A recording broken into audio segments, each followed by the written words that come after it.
설교 제목은 감사와 친절입니다. 감사와 친절. 이제 한 해가 며칠 남지 않았습니다. 매년 이맘때가 되면, 연말이 되면 우리는 한 해를 어떻게 마무리할지 고민하게 됩니다. 마이클 하야트라는 사람은 자신의 책 탁월한 인생을 만드는 법에서 한 해를 잘 마무리하는 법을 이렇게 말하고 있습니다. 첫째, 한 해 동안 무슨 일이 벌어지길 원했는지 적어보라는 것입니다. 신앙, 직업, 가정, 건강, 재정, 인간관계 등 우리 삶의 전반에서 내가 세웠던 목표와 기대가 무엇인지 살펴보라는 것입니다. 둘째, 실제로 벌어진 일들을 인정하라는 것입니다. 내가 바랬던 것과 실제 결과 사이의 그 간격을 솔직하게 돌아보라는 것입니다. 계획했지만 실패한 일들이 있습니다. 또는 계획한 대로 잘 성공한 일도 있습니다. 그런 일들을 솔직히 인정하고 어떻게 그렇게 되었는지 살펴봐야 한다는 것입니다. 셋째, 그 경험들에서 배우라는 것입니다. 실패한 일들과 성공한 일들을 돌아보며 무엇이 잘 되고 무엇이 잘못되었는지 배워야 한다는 것입니다. 넷째, 행동을 수정하라는 것입니다. 잘못된 점들은 과감히 고치고 더 나은 방향으로 나아가야 한다는 것입니다. 그래야 새해에는 변화된 삶을 살 수 있다는 것입니다. 어떻습니까, 여러분? 단순한 자기계발서인데도 꽤 그럴듯합니다. 그런데 이 책이 가장 강조하고 있는 한 가지가 따로 있습니다. 그것은 바로 감사입니다. 그는 과거를 잘 마무리하기 위해서 가장 중요한 것은 감사라고 말합니다. 감사는 과거에 머물게 하는 것이 아니라 과거를 수용하고 우리를 새로운 목표를 향해 더욱 힘차게 나아갈 수 있도록 이끌기 때문입니다. 이 저자가 크리스찬인지 아닌지 알 수는 없지만 그는 하루를 감사 기도로 시작하고 하루의 마지막을 감사 기도로 마친다고 합니다. 또한 그는 감사 일기를 쓰며 감사 훈련을 열심히 한다고 합니다. 성경 역시 이 감사에 대해서 너무나 잘 강조하고 있습니다. 특별히 오늘 시편 116편 12절부터 117편 2절은 하나님의 은혜를 회상하며 그분께 감사의 찬양을 드리라고 선언하고 있습니다. 오늘 우리는 이 말씀을 통해 우리의 한 해를 어떻게 마무리할지 고민해보는 시간이 되기를 소망합니다. 116편 12절입니다. 주님께서 나에게 베푸신 모든 은혜를 내가 무엇으로 다 갚을 수 있겠습니까? 현재 교황인 프란체스코는 감사가 우리의 시선을 자기 자신에게서 하나님께로 돌리는 강력한 힘이라고 말합니다. 우리 그리스도인들도 참 바쁘게 살아갑니다. 그러다 보면은 간혹 하나님을 잊고 살 때가 많이 있습니다. 그러나 우리가 감사하는 그 순간만큼은, 그때만큼은 하나님을 떠올리게 됩니다. 하나님을 생각하지 않을 수 없습니다. 한 해 동안 우리가 하나님께 드린 기도가 얼마나 많습니까? 여러분, 다 세어볼 수가 없습니다. 스스로 다 기억할 수도 없습니다. 하나님께 내가 드렸던 그 기도들. 그러나 하나님은 우리의 모든 기도를 기억하시고 그 기도에 응답해 주셨습니다. 그럼 어떤 분들은 그렇게 생각할지 모릅니다. 제 기도는 얼마나 그 응답받았는지는 잘 모르겠어요. 그래서 이런 고백하기도 하나님이 진실하게 제 기도에 응답해 주셨습니다. 이렇게 고백하기도 좀 힘든 것 같은데요. 이렇게 말할지도 모르겠습니다. 그러나 우리가 진정으로 하나님이 어떤 분인지 안다면 그런 말을 할 수 없습니다. 우리의 기도에 하나님이 무조건 예스로 응답하셔야만 하는 것은 아닙니다. 만약 하나님이 우리의 기도에 뭐든지 예스로, 그래 너의 기도 응답해 줄게, 너가 기도한 대로 내가 무조건 해줄게 한다면 하나님은 알라딘 요술램프에 나오는 지니와 같은 존재가 될 것입니다. 단지 우리의 욕망을 채우는 도구에 불과하게 될 것입니다. 그러나 하나님은 자신의 뜻대로 우리의 기도에 응답해 주십니다. 그래서 하나님의 뜻이 아닐 때에는 예스가 아니라 노일 때도 있습니다. 때로 인내가 필요한 일에는 웨이트, 우리를 기다리게 하셔서 하나님이 응답해 주십니다. 이는 하나님께서 우리 삶의 최선이 무엇인지, 우리에게 가장 좋은 것이 무엇인지 우리보다도 더 정확하게 알고 계시기 때문입니다. 우리는 때로 이해하지 못할지라도 하나님의 뜻이 우리를 향한 가장 좋은 계획임을 우리가 신뢰해야 합니다. 한 해 동안 하나님께서 우리의 기도에 어떻게 응답하셨는지 떠올려 보십시오. 바라던 것들을 이루어 주셨을 때 그 기쁨의 순간이 여러분 기억나십니까? 혹은 주님의 뜻이 아니어서 응답받지 못했던 그런 실망과 슬픔의 순간들이 기억나십니까? 혹은 기다림 속에서 믿음의 인내를 배우게 하신 그 순간들이 기억나십니까?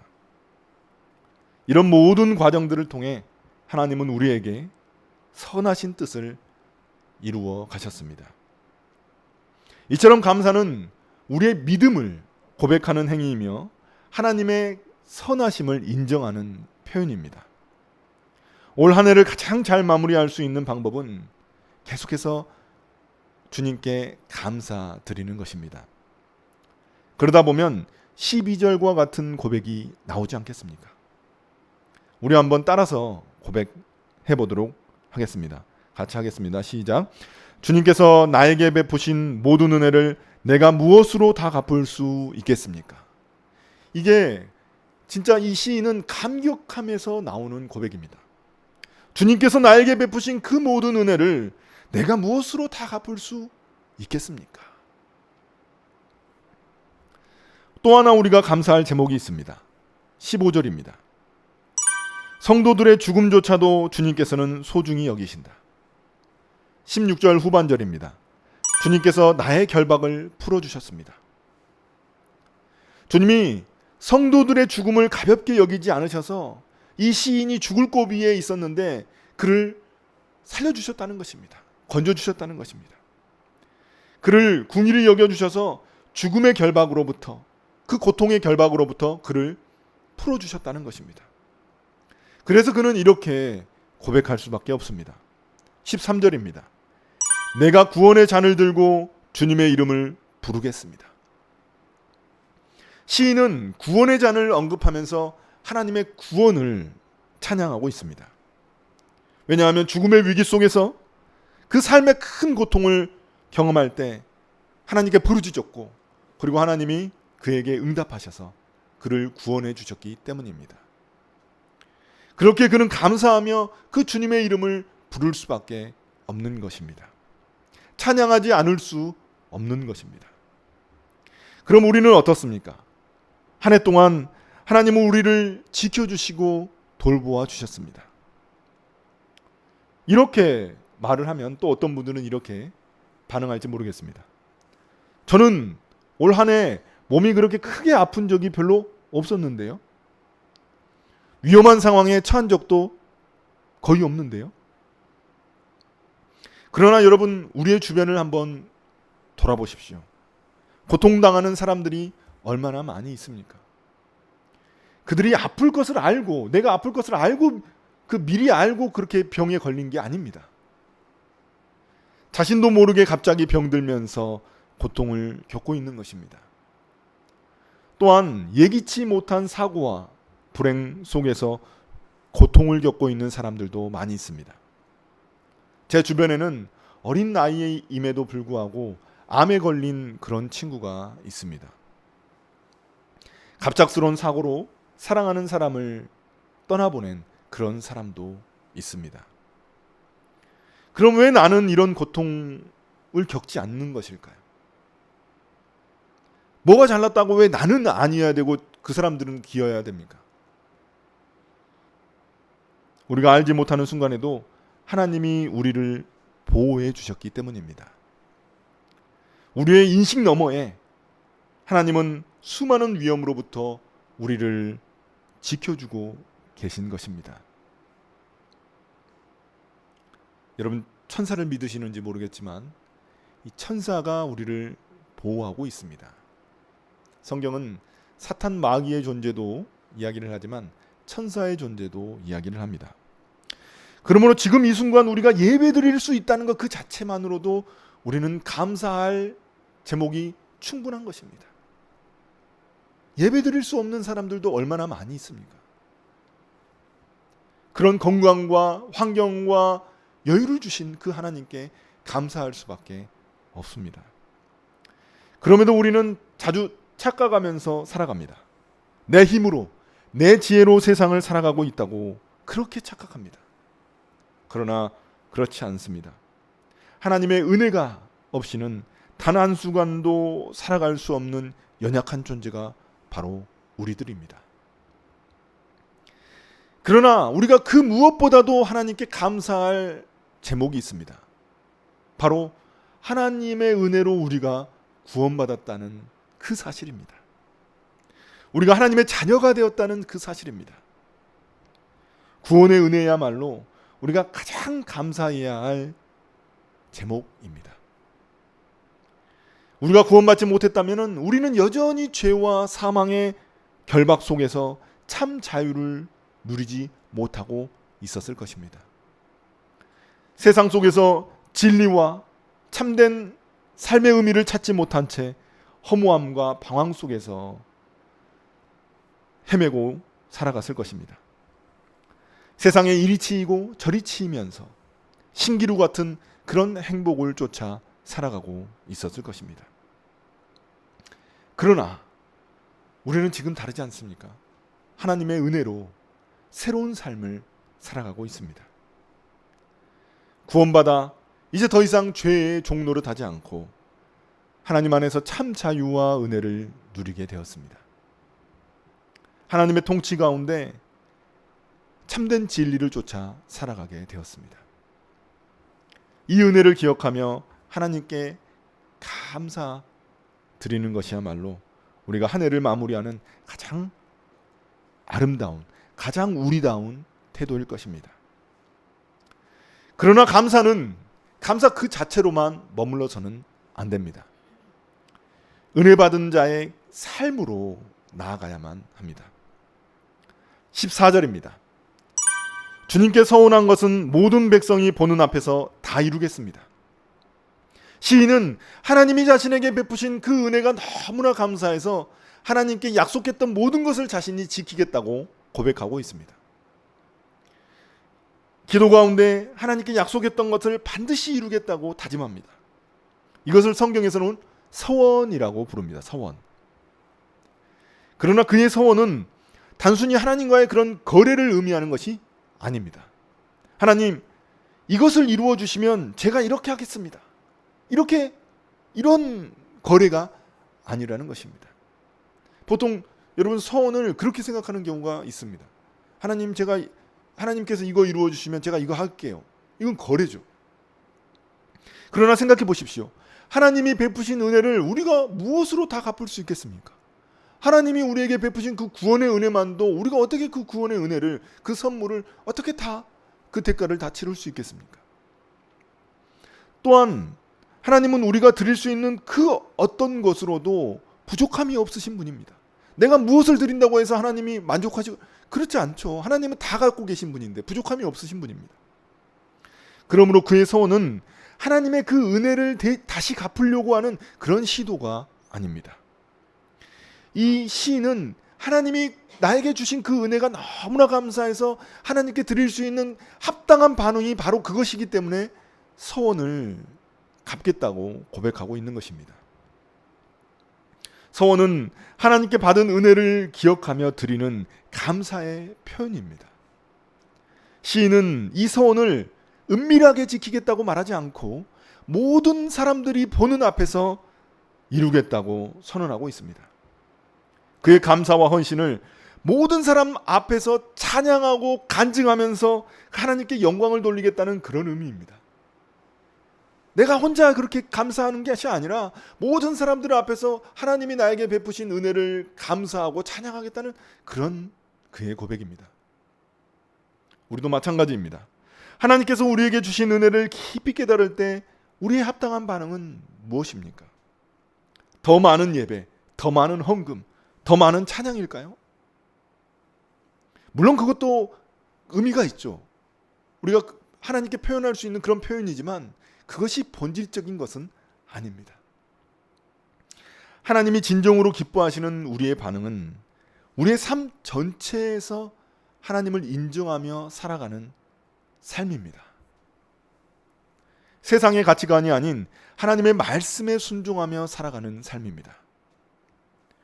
우리의 예배, 헌금, 기도, 묵상 모두 하나님을 하나님으로서 인정하는 신앙의 표현들입니다.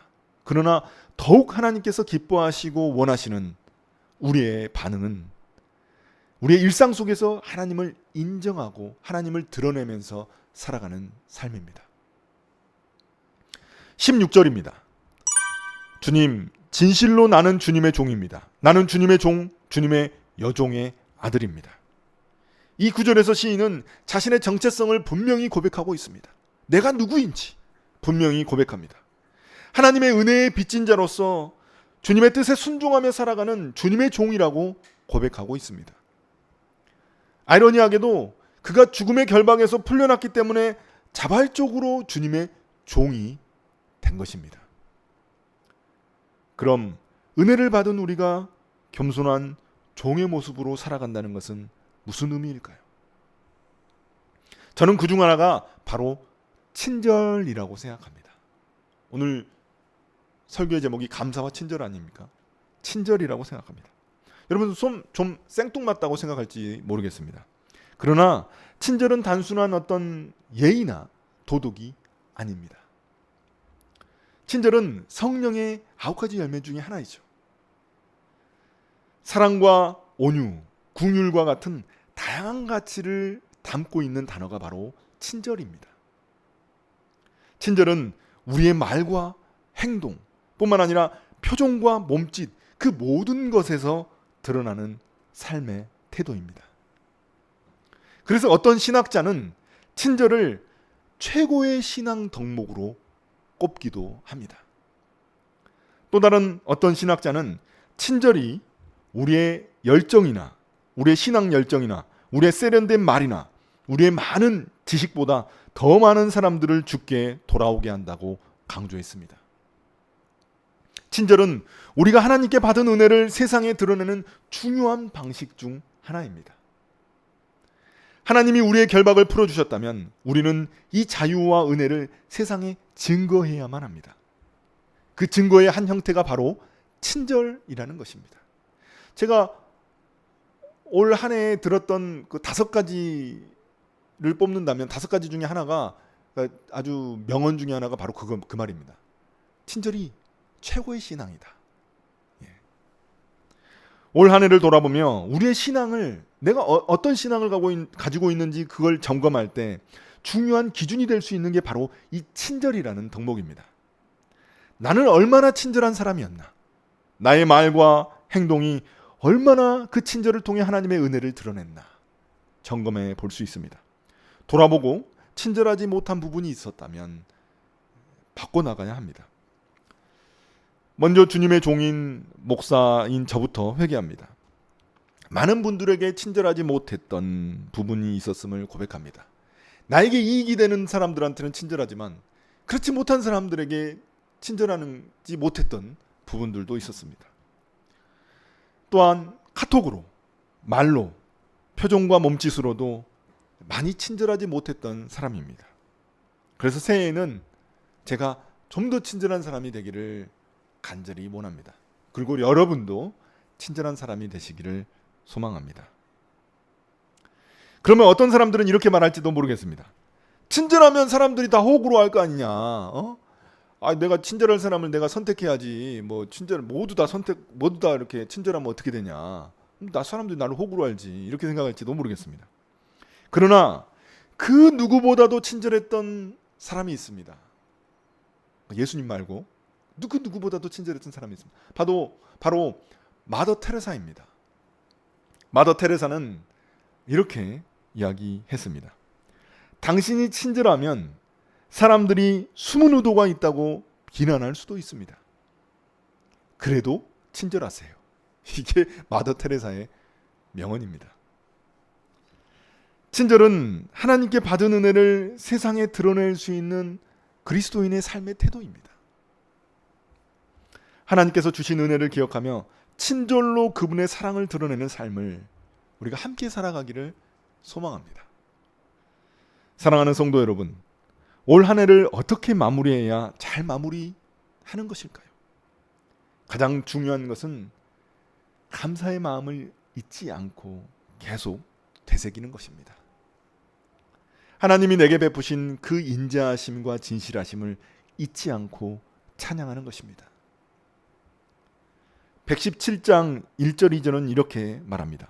너희 모든 나라들아 주님을 찬송하며 너의 모든 백성들아 그를 칭송하여라.